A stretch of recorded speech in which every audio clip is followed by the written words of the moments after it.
laps in out on the racetrack. As you say, Chris, a monumentally close championship, tiny numbers of points between the top 4 drivers, and all still to play for. The driver you saw just a few moments ago, Luke Browning, is challenging Gabriele Mini at the front of the series. Gabriele Mini on 119 points, Luke Browning on 115, with it all to play for in terms of the drivers' series, which will probably go through to Monza, won't it? Almost certainly go through the Drivers' Championship. But we look at the top 7. Theoretically, it could be wrapped up this weekend. There are 39 points up for grabs every time we go racing at a maximum in Formula 3.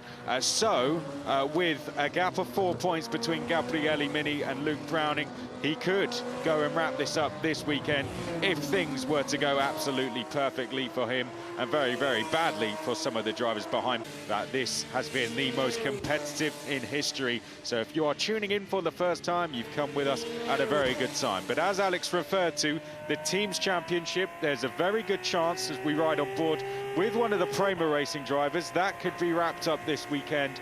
Prema Racing have a 97-point lead over ART Grand Prix, a resurging ART Grand Prix. 89 points is the maximum you can score in a weekend. So Prema Racing just have to hold their advantage or limit the damage to 7 points. Sophia Flörsch became the first female driver in history to score points in FIA Formula 3. She did that last time here and got the first points for what is now the AIX racing team in the process as well. Said in an interview that's what we went to do, that was the plan, go and score points, and she came from 24th to 7th in what went down as one of the most eventful races in Formula 3 history. Going to be one that levels the field out, particularly as we get to round 9 now. Yellow flag in sector 2. We're yet to see the cause of that. Tim Tramnitz has gone to 5th. Dino Beganovic is within that top 7 in the championship. He's P6 in the championship, 29 points back.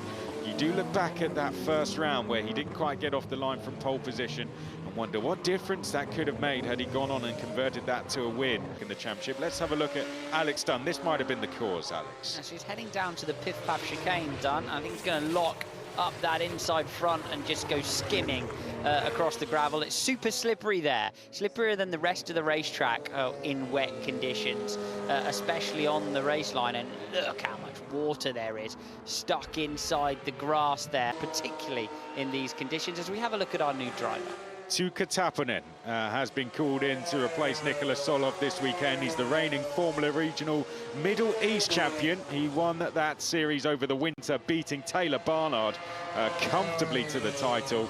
He's second in the Formula Regional European Championship so far this season, currently racing in Freca. 4 wins for him so far in that series, having a very good run. He's part of the Ferrari Driver Academy as well, is Tuukka Taponen. Very talented as we have a look back at Luke Browning.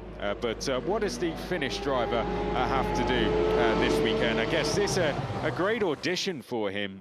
Massive amount of downforce with a complete pinch of salt and find the grip around the racetrack. And that's what Alex Dunn has just done. There we go, 2:20.474. Chris, and now the switchover has happened. The massive time gain has occurred, and they're all improving. Tim Tramnitz up to second in the 7 Red Bull liveried machine. And we the guy after that lap in practice. Tends to wrinkle up where you have big GT cars get down into that final chicane. They wrinkle the tarmac, generate bumps, and the bumps cause the car to change its attitude. Leon, 2 purple sectors, top of the pile, last across the line stuff. Great practice for teams to get their drop time in proportion to the length of the circuit when you're last across the line. So they are trying to put themselves in the position to be so, to generate the best time. Yellow flag again in sector 2, and that's going to halt proceedings. It may do.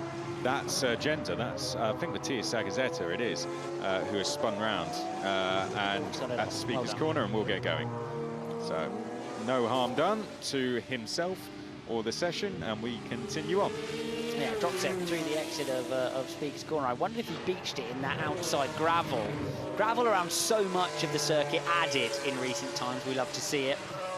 Taking away the get-out-of-jail-free card down in La Source, for example. There's Zeta, who found a little bit of contact in Hungary over both races, and has managed to get that just out of temperature in the tyre that helps you overcome the wet conditions. Flat out in Blanchimont, surely now through the exit, but he still has a little bit of a balance issue, and now we're going to have to be conservative on the brake pedal because we know that it's wet and slippery in this final chicane, pushing a little bit wide, riding that front tyre through the mid-corner to keep the minimum speed up. Lovely stuff from Fornaroli, top of the pile, beautiful technique.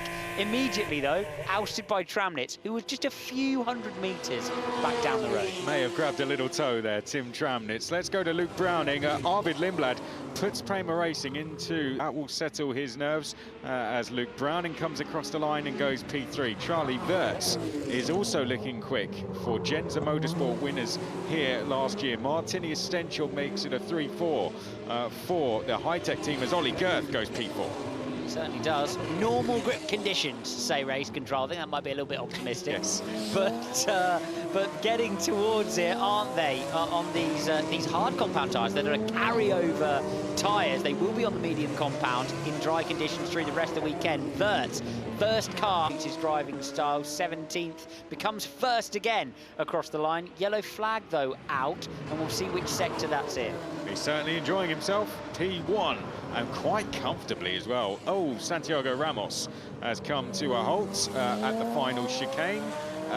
That's an unusual one, isn't it? Because he's trying to get back into the pit lane, it appears there. Yeah, a lot of temperature coming off the tyre. It looks from the coloration of the tyre like he might have been out on the curb. But we'll see what's gone on for Ramos. Has he possibly had a spin and stalled the car, I wonder? Checker flag is out. Time we heard it on board. That's the kind of thing you need as a driver. That's Sami Megatunev. He's gone off as well now. Christian Mansell goes P3, one of the top 7 in the championship. Van Houten P5. Incha Puvazak up to P4 as well as Stuka.